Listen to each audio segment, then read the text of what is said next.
Could you tell them what sort of a person you are? I don't know at all. I just live moment to moment. So you cannot confine me into a personality. You cannot define me. You cannot predict me. I don't know even myself what I am going to do tomorrow morning. I am simply as open as the existence and as indefinable as the existence itself.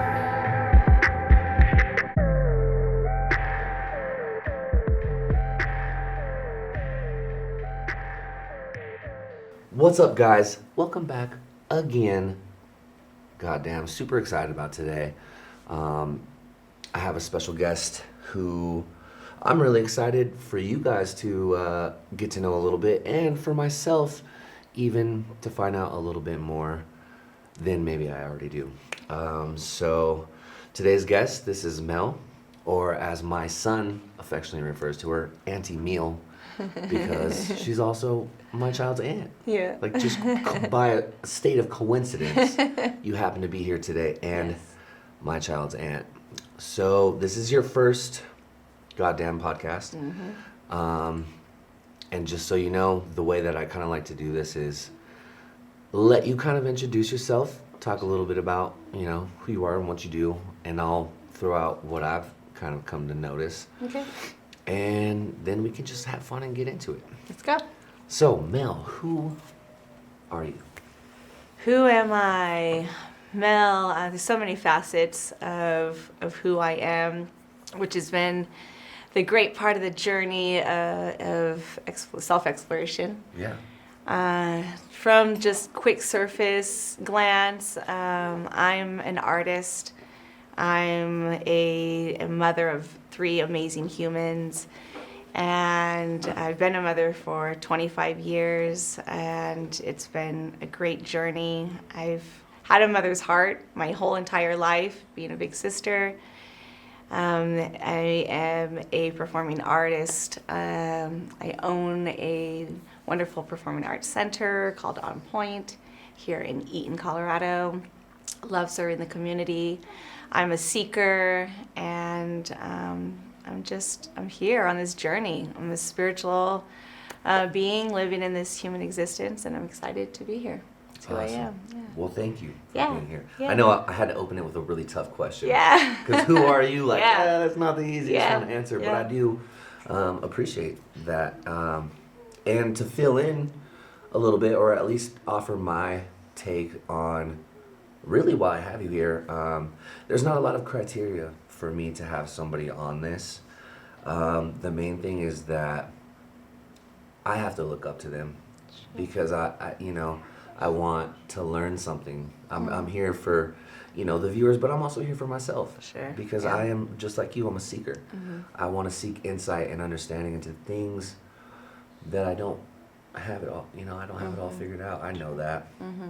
And one of the reasons that, I am inspired by you is because, as you were mentioning, you have your studio and you do these things, but you teach so much more than movement and dance. You encourage, and I've seen this throughout years because I've had front row seats to, the performances that you put on year after year, and you pour so much of yourself, arguably all of yourself, into these, future generations, and encourage them to think for themselves, to, be themselves.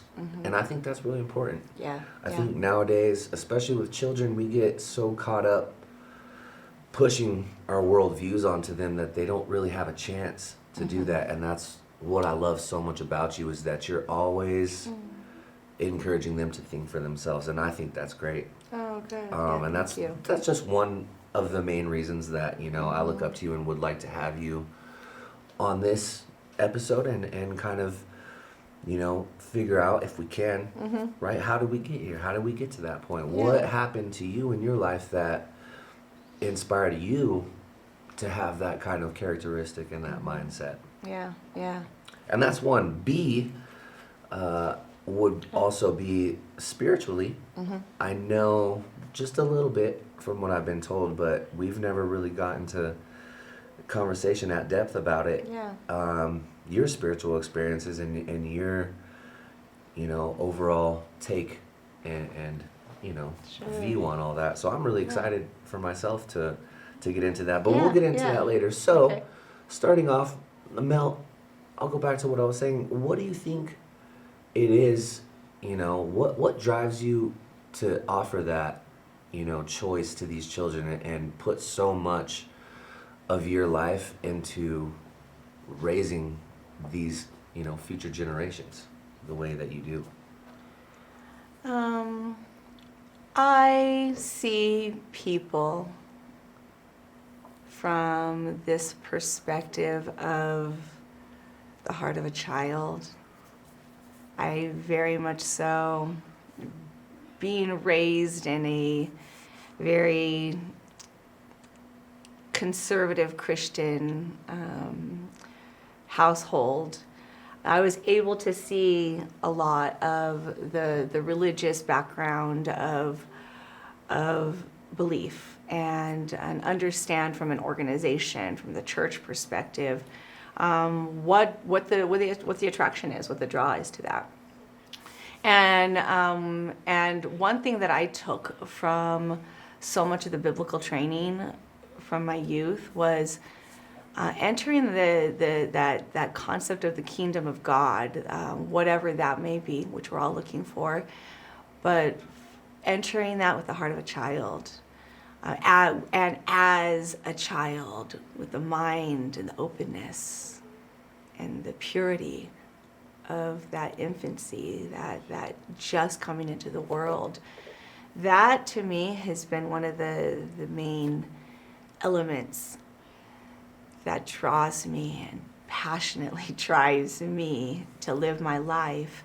There is a charisma in children, and that I feel when I connect to that childlike nature inside of me, it's a spark that no cup of coffee, no drug in the world, nothing can give you.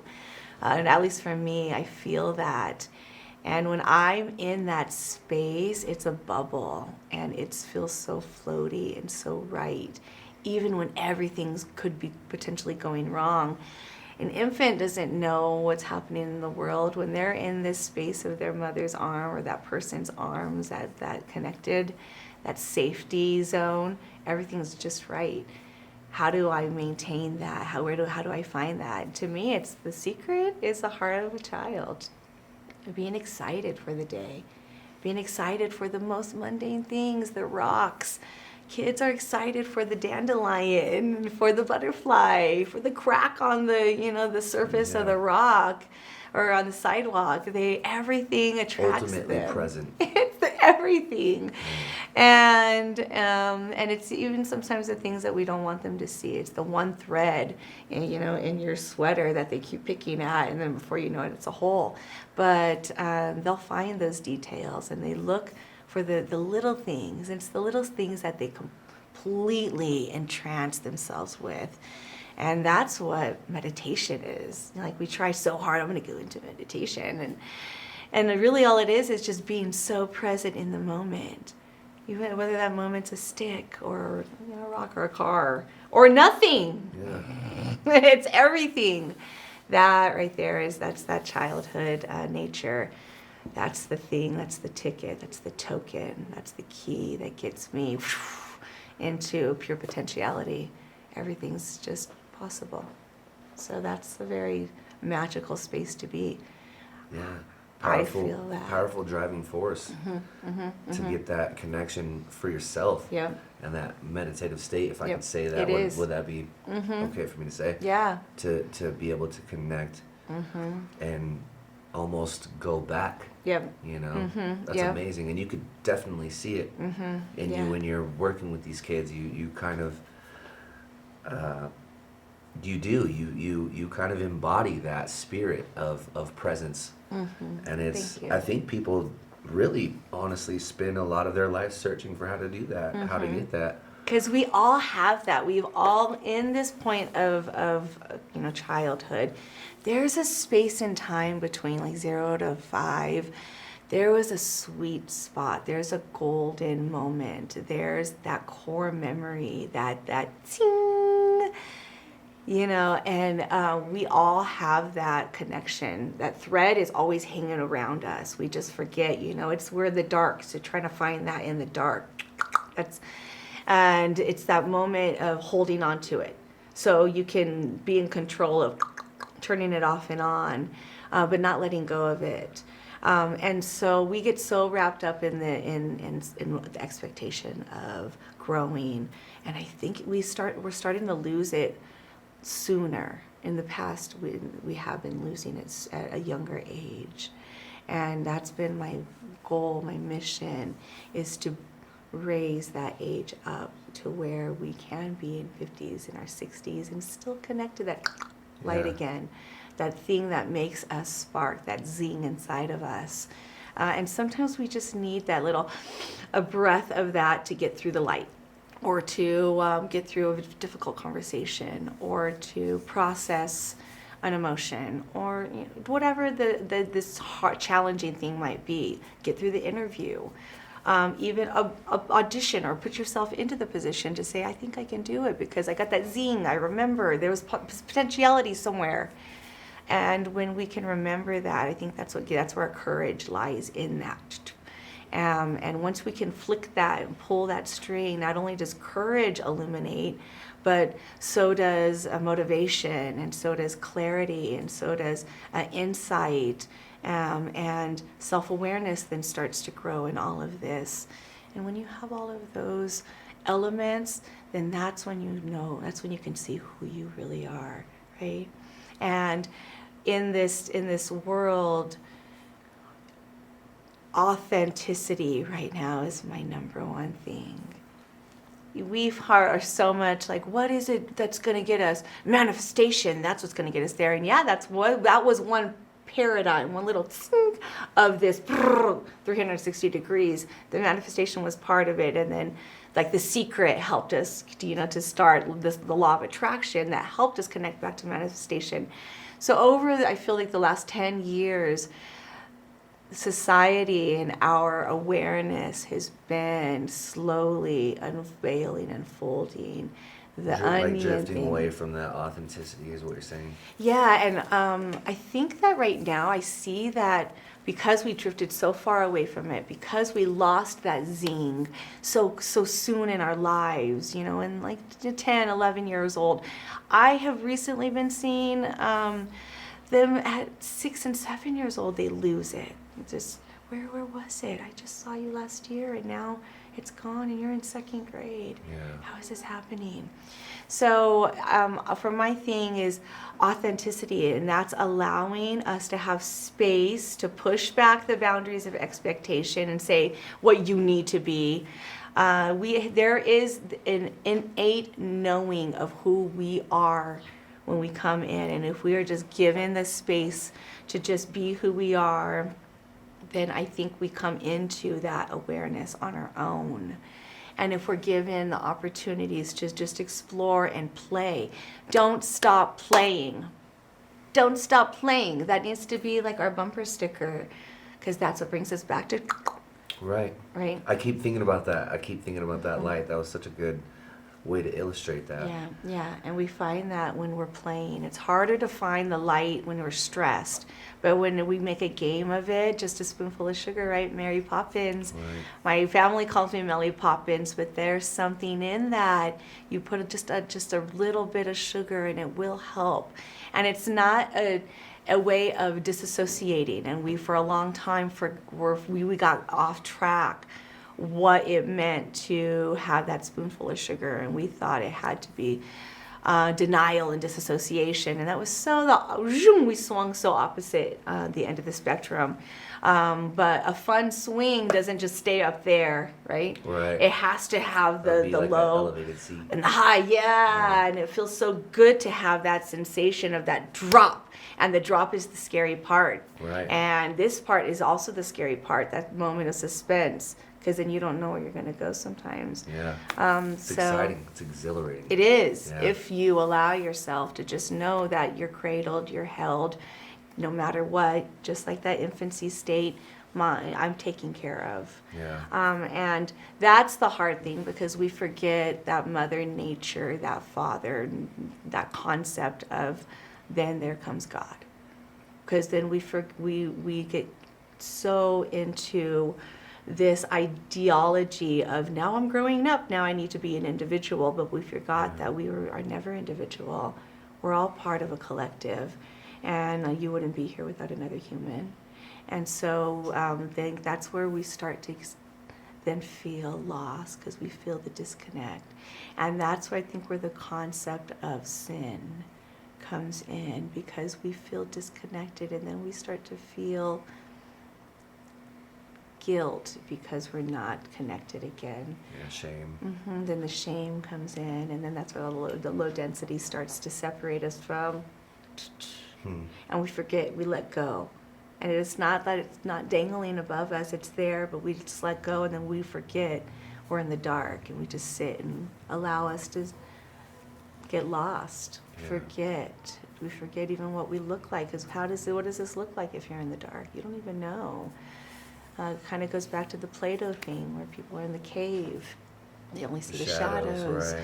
You know, we forget, we get disconnected from what is.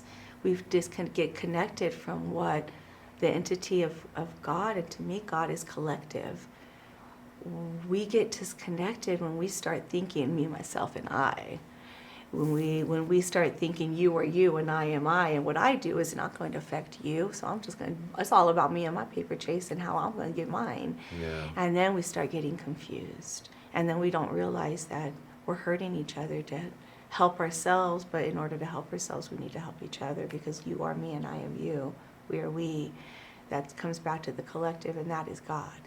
Collective, right? Yeah. Once we start to separate, Sid, the word, I believe in Sanskrit, literally just means separation. Sin. It Means just separation. Separated. You're Wow. not equally, you're no longer equally yoked with that of the nature of that egg, the original, that's the concept of Right. life. That's that equally yoked. You stay in the concept of that creation. You didn't come here by yourself, so then we are no longer individual. But we also forgot that individual does not mean like forgetting authenticity. We can separate from the concept of individuality as just one, me, myself, and I. Even though we are a container, a cell of our own, but it takes all this water molecules to make an ocean. Right? So we are all a water molecule. We are all ocean. We are all humanity. We are all needed in order to flow and make this beautiful wave. That's the power. That's the energy of our chi, of our life force. And that's that God sense. When we cut that off, that's the chakras. That's the guilt. That's the shame. That's the The sin would be like the knife. Cuts right? us Am I off. Yeah. right on that? Sin. Then there is The separation. sin is what stops us from swinging. Yeah. Then we're suspended, or even worse, we're there, right? Yeah. Because it's like then there's nothing. Then there's And no just like a movement. wave, right? They have to have a flow. Movement. Yeah. Movement. Movement is life. This is why On Point was originally. That's why the name is On Point Dance and Movement. On Point Dance and Movement. Check it out. Guys. Check it out. Check it out right there. But that is the name of the business of. But who we are, we're a performing arts center, because why we are a center. We come together to be centered. And we come to the center to find our center. And really we're performing in this life. That's the masking, right? We're trying to find all these hats, and we are on the stage on this planet. We are given all these costumes. We can be whoever we want to be. That is the question. Or we could be everything. We could be nobody.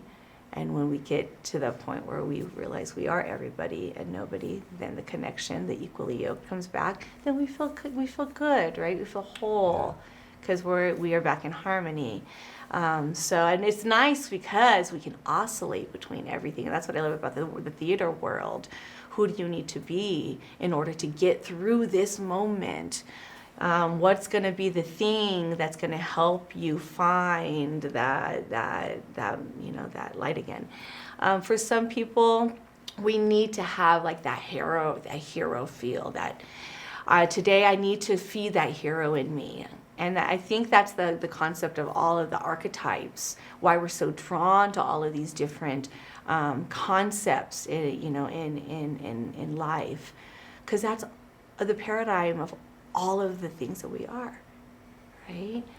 There's this little sliver of all of us that's a hero. There's a little sliver of all of us that is even a victim, because how can you really understand what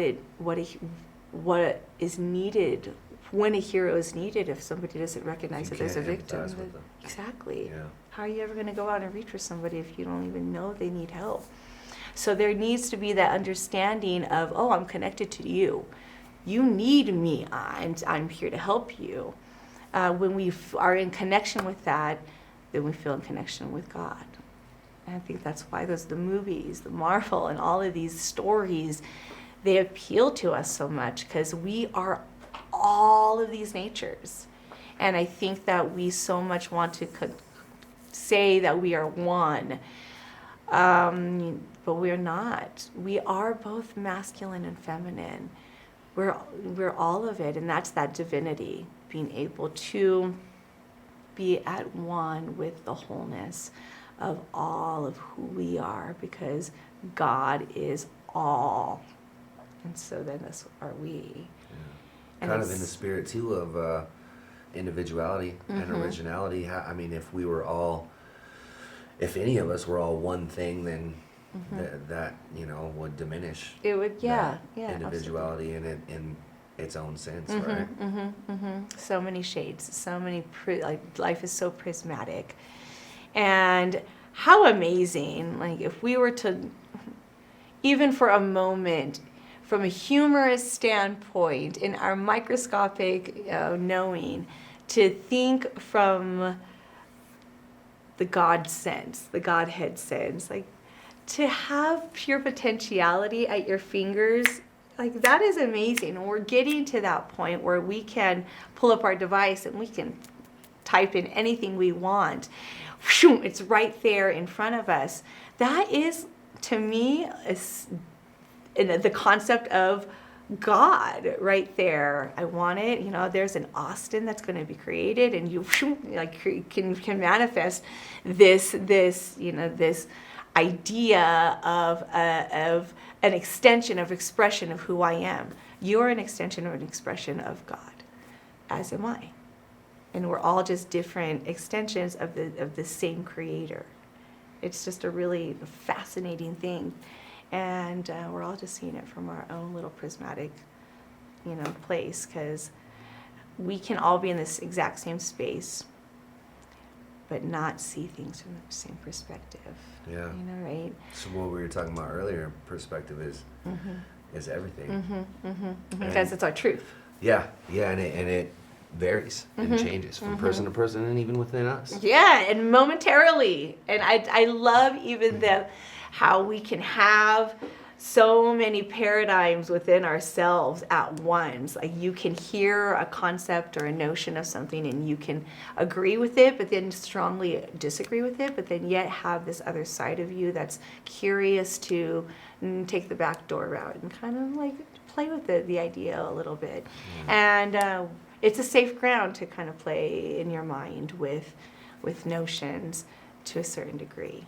Sure. Right? Yeah. But that's the beauty of will and the the beauty of potentiality too. So we can choose to think and whatever we want and be whatever we want. Yeah. So yeah, it's And good. Mel, first I gotta say, you have a really, you have a talent for explaining things in a really easily interpretable way.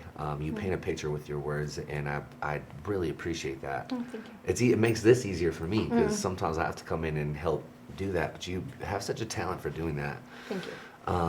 I do want to touch on two things. One thing that I want to get to is at the end, but for now, because I don't believe we've talked about it yet, I just want to say that everything that you've said so far is embodied by the way that you live and that I've seen you teach.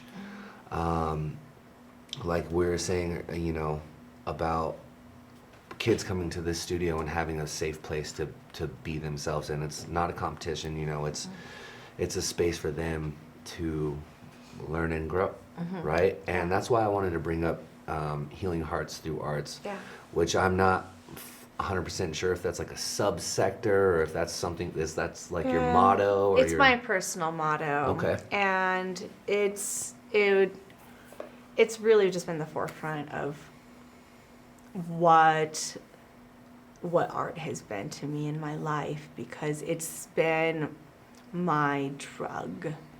It's been the place that I go to release. It's been the place that I go to express. It gives me the opportunity to choose what I want to package and put away and keep for myself in my journaling. And the journaling has helped me because there is something very pure about pen and paper, and it's having that ability and to still express it and put it away, and then know that down the road I have been coming to find that a lot of these things that I've written out and tucked away because they were my hurt, I thought that was the safest place for me to put it, and it was for many years. And then as I started to heal, I started pulling those stories out and putting a lot of the story of the journeys of my life into the script writing of our shows, and being able to rewrite some of the stories that we know already, Peter Pan, Charlotte's Web, the Nutcracker, being able to bring it into my reality and transform it and transmute it to where I can take the information of my truth and integrate it into these stories with the kids and Healing Hearts Through Arts. Maybe give it a little more relevance. It does. And the Healing Hearts Through Arts really is my space to do the hard healing, because real healing is profoundly scary for many people, and to have a space for me to do the work that I need to do to eliminate any of the toxic thoughts that keep reeling, the thoughts that keep just trying to pull you down, me down. I deal a lot with the head games. I have a lot of monsters that are always trying to come out from under the bed, out the closet, trying to recall, trying to repeat information, words of lies. And so with that, every day, undergirding my mind with my truth and affirming to myself, who I am, having the ability to put myself on a stage in my mind and go in and talk to to the other side of me, or talk to to my own personal demons. Address them, embrace them. And say, I see you. I see that you're not going to go anywhere. So what do you need from me today? And I've come to realize that that Healing Hearts Through Arts is really just having a space to love the hurt. Period. Anything that in my world, anything in my mind that has brought me down, that has blocked me, that has hindered me, that has created this incessant need to procrastinate because I'm fearful that I'm going to have rejection or failure, any of those things, I've been able to speak to it, and to the art, the movement has helped me get through it. There's some times, and I do a lot of my work by myself to help myself heal, and then it allows me to then open up the space again and invite people in. I don't always know what the day is going to be, and a lot of the time, every time, I ask, how's everybody feeling? And sometimes I'll just say, just give me one of these, because sometimes we don't even know. But I'm here. Yeah, it's like, how you feeling? Like, whoo, or it's all good. And when I see these, that tells me where to start putting the energy. And there's so much of the time that we can give energy and we can help people heal by just allowing them to just be this. Oh, you're this today? Cool. Hey, guess what? You're allowed to be this today. What do you need from me? And sometimes we just need this. We need that hug. Sometimes we need to just shake it out. So the studio gives me the tools to do that. Healing Hearts. Healing Hearts through the arts. I think healing is a tool, that we have, or maybe it's a set of tools that we have that you can practice and get better at. And something that really stuck out from what you were saying to me, when you were talking about journaling and writing it down, and how what you said, you thought that worked for a while, or that was working a little bit for you for a while. And I hate to use like cliches or whatever, but bucket, there's no rules on this show. So being able to feel something to heal, right? I'm sure you've heard that. Yep.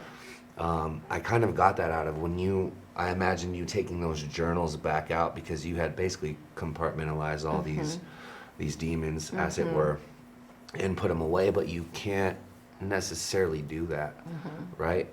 So when you pulled it back out and started reliving it and addressing it, I love that. I love that, because it's such a great illustration of how we should be healing. It's part 2. It's the second phase, where you can you put the dough away for a little while, and you let the leaven let it rise. You have to let it rise for a little bit after the healing's done, because when you dig it back up and you start scrubbing it out, you dig it back up and it hurts, because you re-feel it in order to deal with it. You have to. And in the dealing with it, and not running from it, not pushing it away, not trying to hate on it, but loving it and saying, okay, I see you, I feel you. And the more it hurts, the more love it needs, then it starts to surrender within you, and then we can integrate it. And then it's more pliable. And so it's not such a brick. We can take little pieces of it, and now instead of just shoving the brick anywhere, we could take a little piece here. We need a little piece there. I need some for glue. I need to give you some. See what I mean? That thing I was saying about how you have a good way of explaining things. I think that's the artist thing in me. I'm a very visual person. I have a lot of spectrum tendencies. Everything that I think of visual, which is why I'm a performing artist. I'm a visual artist. This is why I love to create stories and put them on stages. This is why we say the words of our feeling through movement. You know what I'm feeling. You know what I'm feeling. You know what I'm feeling. You know what I'm feeling. Expression, And totally. It's all right here. So much can be said with silence. So much is more it's all than energy. You can say with words, really. Because when you step into that realm of just talking, just like here, talking just through energetic speaking, that's when you're moving at light speed. Even words have so many different connotations. variables. Yeah, exactly. There's no way of I mean, you get a text message, right, with Yep. just a period at the end. It's like, well, why is this person mad at me? Yep. But Yep. it's like, come on, it's just a word. So now we're getting down to the truth of the matter of it all. The nitty gritty of it all is energy. We're all energy. And energy, you can't misconstrue it. Energy is pure. It's light. It's fat. It's immediate. It's boundless. Energy is everything. It's everywhere. We can expand it. We can contract it. It's right here. I'm not going to say it because this is about your interpretation, but like, God, what'd you say? Energy is God. God. Because Everything. this is the last thing, and for the sake of time, I want to get into this now. So, the whole idea of this, right? Goddamn, is I want to ask you what your idea, what your understanding is of the concept of what we simply refer to as God, right? But it's pretty well understood that it's not a simple concept at all.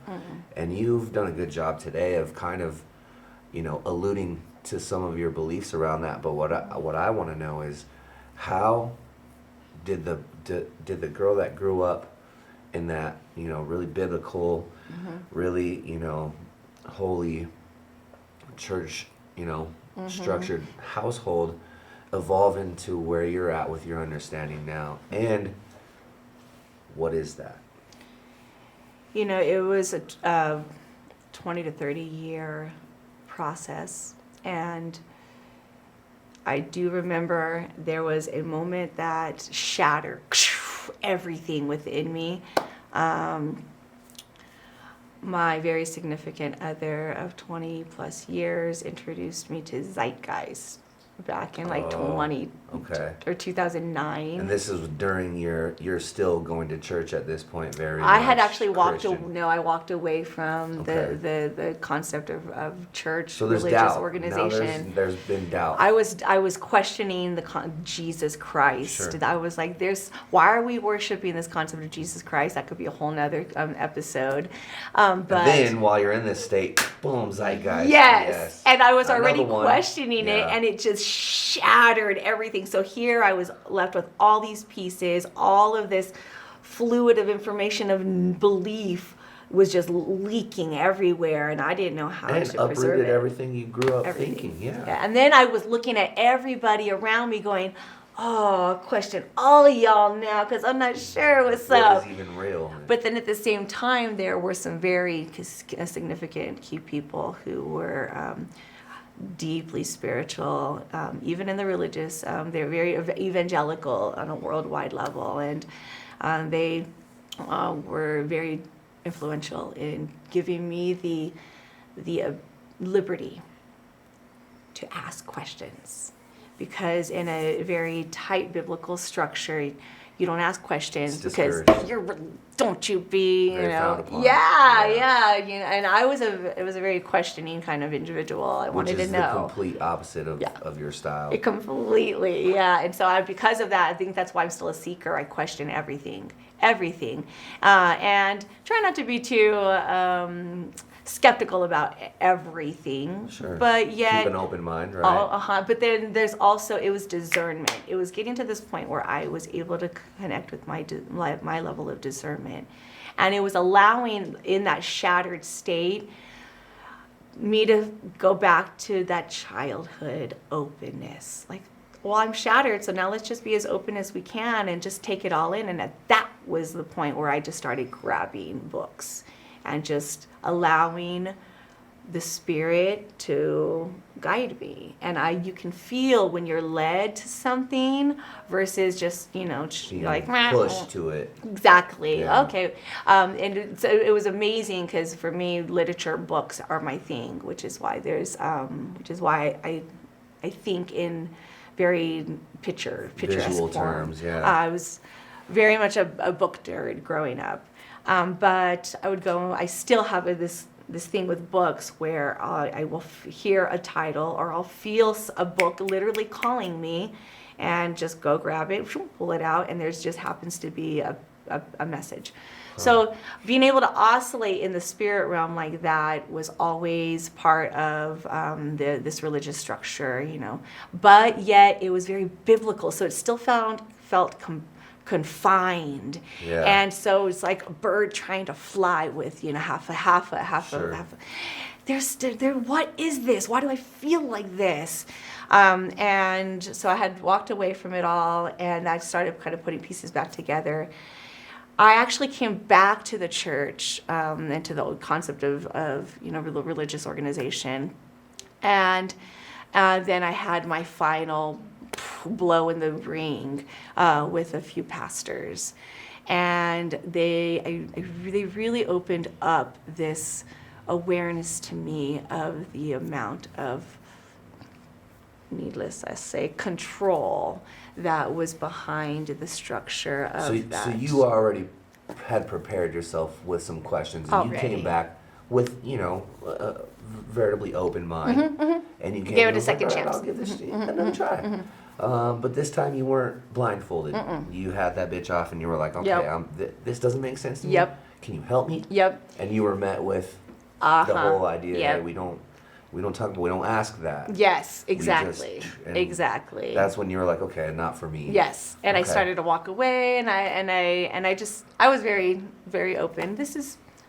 I'm just gonna take a break from this, and I'm gonna follow my own path. And then the amount of resistance that I got from that was very eye-opening, and it allowed me to From church see and family and friends. And the people amount of grip of control, and then the amount of guilt that was starting to be washed over me, and I was stopping like, that swing from swinging. yeah, and that really gave me the liberty. I felt like at that point it was like a Hulk moment, just and I allowed myself to go green, and I just went for it.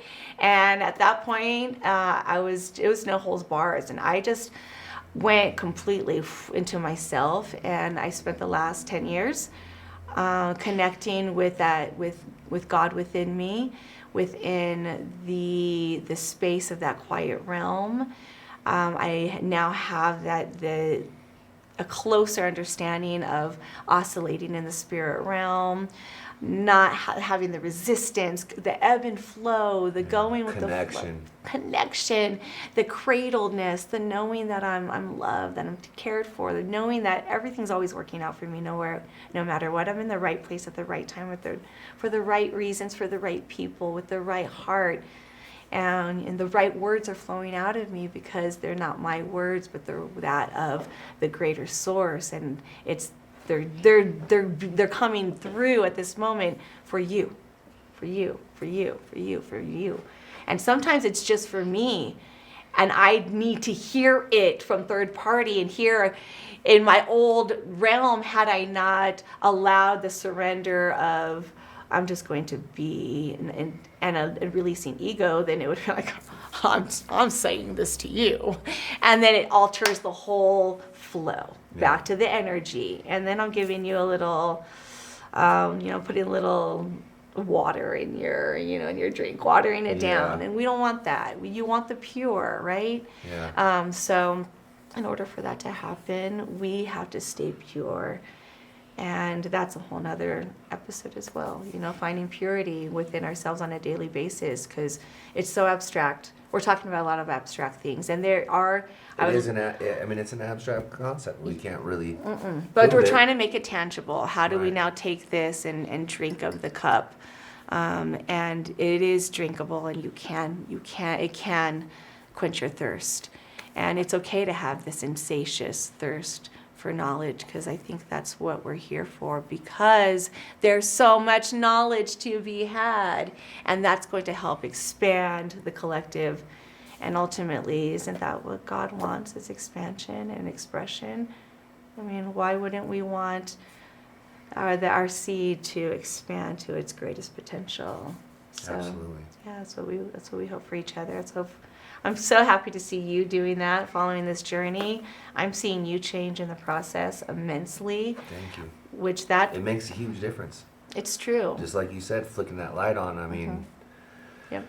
There's just, I don't know, Yeah. Yeah. Yeah, and it fills our cup. No, there are no words really that can express what that feels like when you're in utter contentment, when you are in pure alignment, and when you know that you are in your true authentic form. So we're getting better about not finding it on our deathbed. And I think that we are helping to pave the generations that are going to be coming behind us. And I can't wait to see what our kids are going to be doing.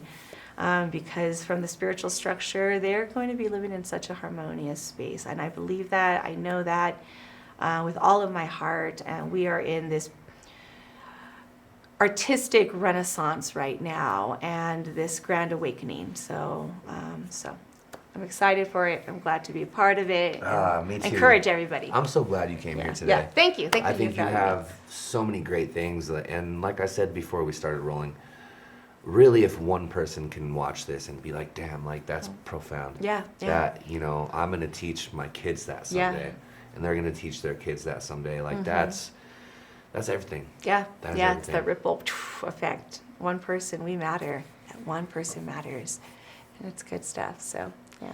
Well, Mel, I think that was amazing. I'm like chills right now. Oh, good. Yeah, well, thank you. Thank you for Thank having you me. so much. Appreciate you. I think that was perfect. And Yeah, my heart. We'll have to get that episode 2. Yeah, absolutely. Thank All you. right. Yeah, and QC We good on time? All right. Yeah. Thank you. All right, guys. That's it for today. Again, we did it. Goddamn. See you next time.